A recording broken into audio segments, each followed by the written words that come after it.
Mempelajari sejarah bukan sekedar mengenal tanggal dan peristiwa, melainkan memahami kisah-kisah di baliknya tentang perjuangan, kebijaksanaan, serta kesalahan yang mengubah arah peradaban.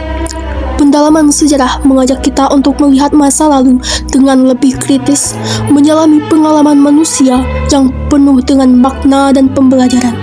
Setiap peristiwa sejarah menyimpan pelajaran berharga yang membentuk identitas kita saat ini, mengajarkan kita tentang keberanian, kesetiaan, dan pentingnya menghargai keragaman budaya. Dengan menyelami sejarah, kita dapat melihat cerminan masa kini dan merumuskan masa depan yang lebih baik. Cas merah, jangan sesekali melupakan sejarah. Assalamualaikum warahmatullahi wabarakatuh. Museum di hatiku. Halo sobat cerdas semua, cerita Nabila. Kali ini aku sedang ada di Museum Aditya Warman. Museum Aditya Warman diresmikan pada tahun 1977 oleh salah satu Menteri Kebudayaan Indonesia. Namakan Museum Aditya Warman karena berasal dari kata Aditya Warman, di mana merupakan salah satu raja dari kerajaan Pagaruyung, yang mana merupakan salah satu kerajaan terbesar di Indonesia. Nah teman-teman pasti penasaran kan apa sih isi dari Museum Aditya Warman? Mari kita tonton.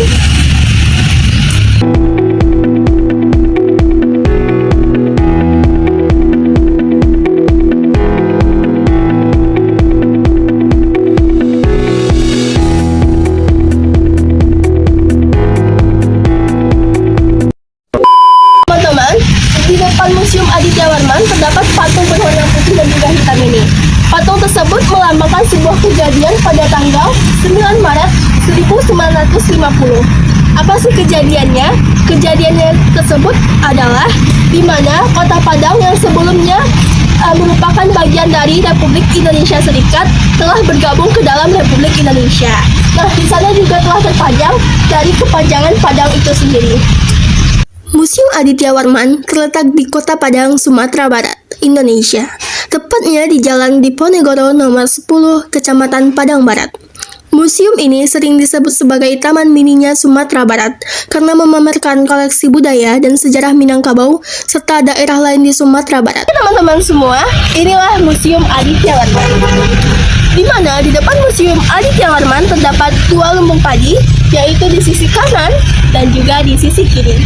Apa sih fungsi dari lumbung padi itu? Lumbung padi merupakan salah satu tempat di mana rakyat Sumatera Barat menyimpan hasil padi atau hasil panen padi. Nah teman-teman, ayo kita masuk.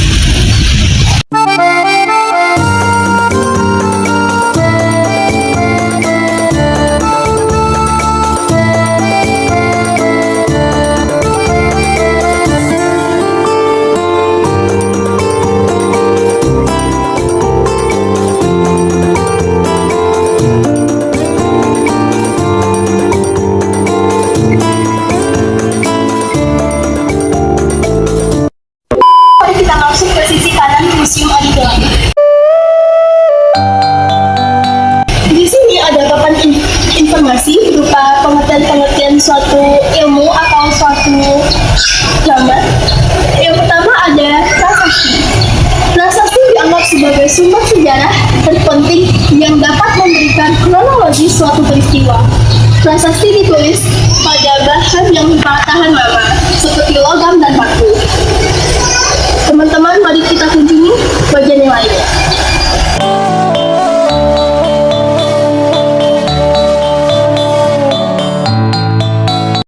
Selain informasi tentang prasasti, di sini juga ada informasi tentang kebudayaan, di mana perkembangan daerah Sumatera Barat terlihat dari pengaruh kuat dari agama dan peradaban Hindu, Buddha, dan Islam. Kemudian, kolonial Belanda juga memberikan kebentukan sejarah dan kebudayaan di ranah Minangkabau. Juga merupakan salah satu ilmu yang membahas tentang artefak ini, teman-teman. Apa sih artefak? Artefak itu merupakan salah satu bentuk peninggalan pada masa lampau.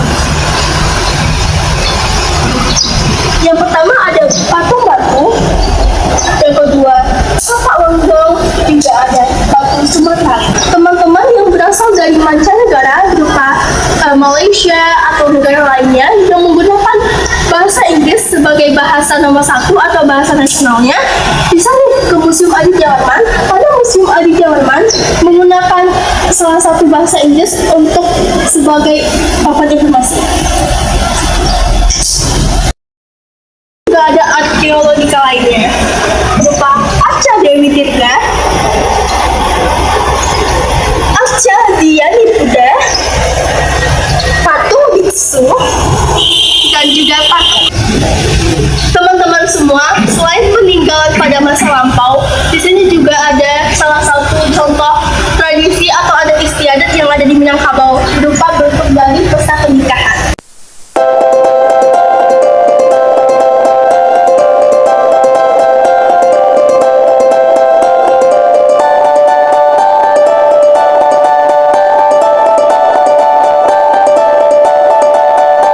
Di sini juga ada senjata-senjata tradisional yang ada di Indonesia ataupun di Sumatera Barat, berupa keris dan lainnya.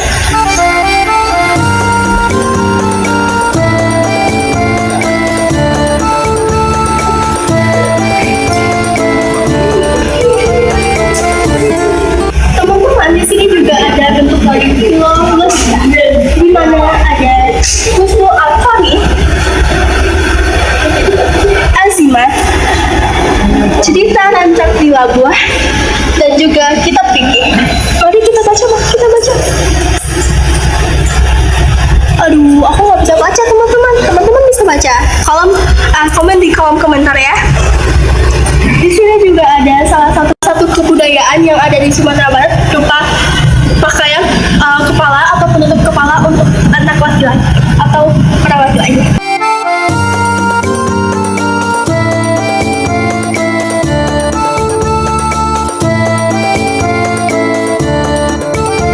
Di sini juga ada peninggalan lainnya.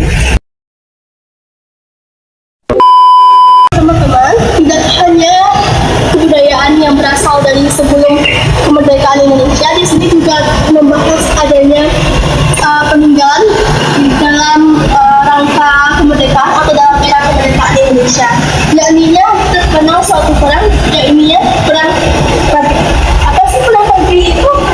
Perang Pati, yaitu perang yang meletus pada tahun 1821 dan berlangsung sampai tahun 1837. Perang ini dipicu oleh perpecahan antara kaum Pati yang dipimpin oleh Datuk Bandaro dan juga kaum adat dengan pimpinan Datuk Sakti. Nah, berikut peninggalan dari perang Pati.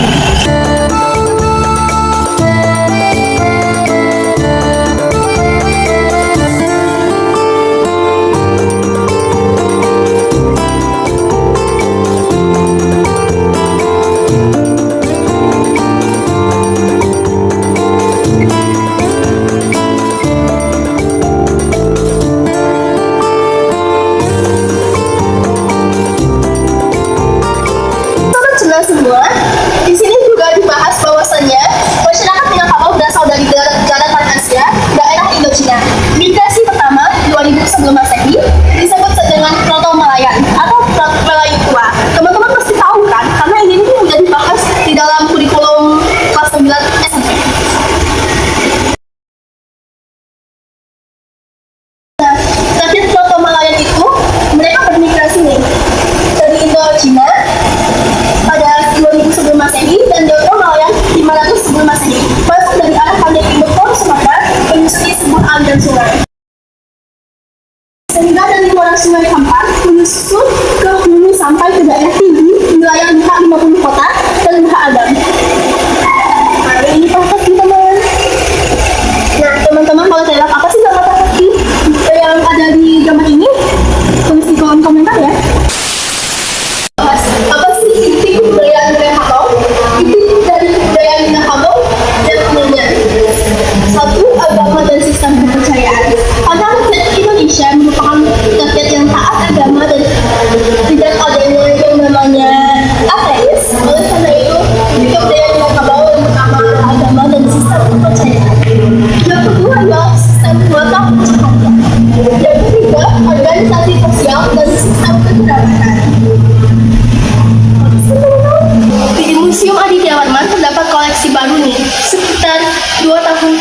dingin banget teman-teman. Tenang banget di sini. Di sini juga ada dipaparkan bahwasanya sejarah panjang hasil tambang di bumi Pertiwi.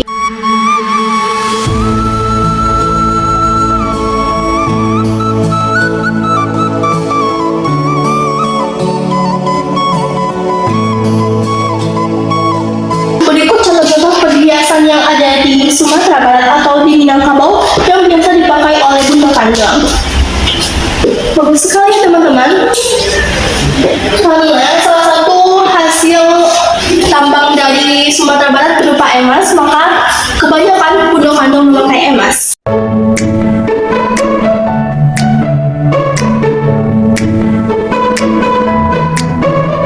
Biasanya ini juga dipakai di dalam pernikahan, di mana anak daro memakai perhiasan yakni emas.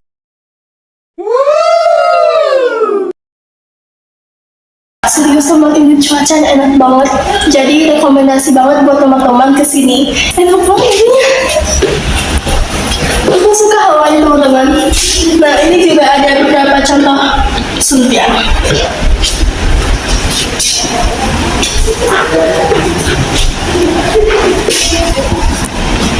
Ini ada salwa, ada ike juga yang dipakai oleh Manapulai.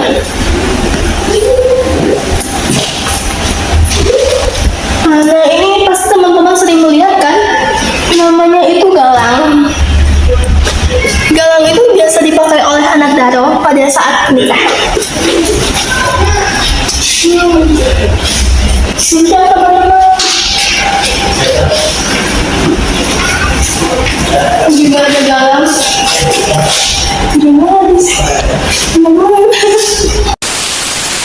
Teman-teman semua, ini kondisi dari luar atau bagian luar dari Museum Aditya Warman, di mana terdapat beberapa prasasti. Mari kita bahas.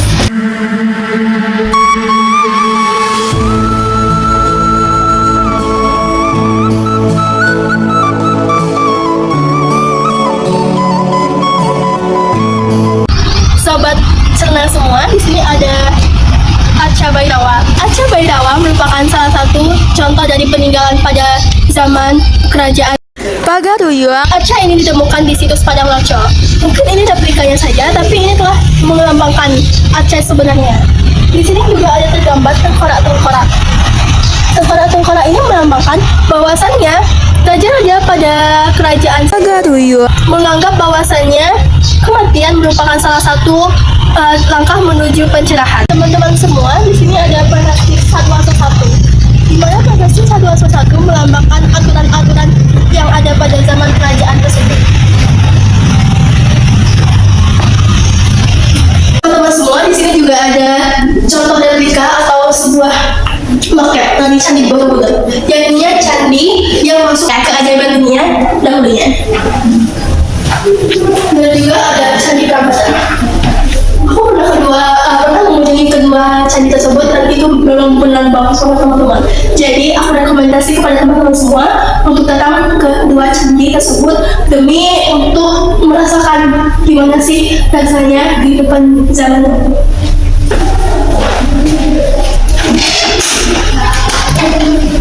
Assalamualaikum.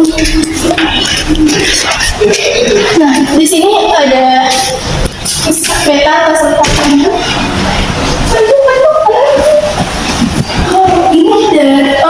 Jadi teman-teman, di Museum Aditya Warman itu juga ada pameran yang berasal dari seluruh provinsi yang ada di Indonesia. Kita akan mengunjungi Papua dulu.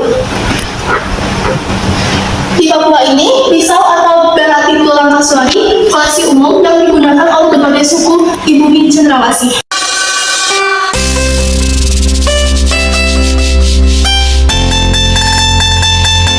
Di sini untuk Universitas Cendrawasih juga menentukan pamerannya.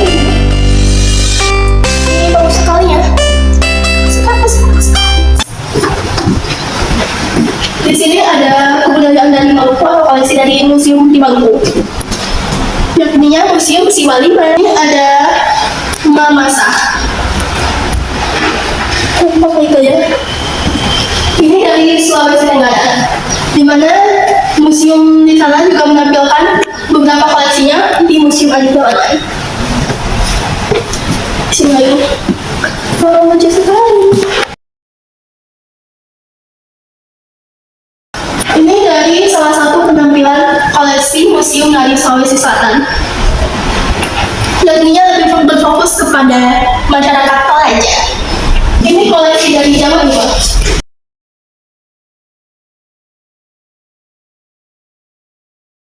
Ini koleksi dari Kalimantan Timur. Ini koleksi dari Yogyakarta. Teman-teman, aku juga berkunjung kepada salah satu museum yang ada di Yogyakarta, namanya Museum Solo Budaya. Jadi aku sangat nostalgia banget nih melihat koleksi dari museum yang ada di Yogyakarta. Aku cinta museum. Nah, ini museum, ini koleksi dari Jawa Tengah. Bisa dilihat sangat sejarah sekali ya teman-teman. Koleksinya sungguh bagus sekali dan sungguh informatif sekali bagi teman-teman sejarawan atau teman-teman yang sangat suka akan sejarah.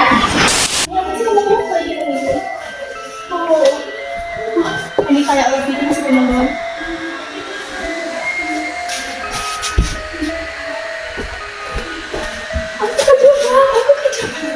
Dukung Nendang menjadi warisan dunia. Kenapa? Iya.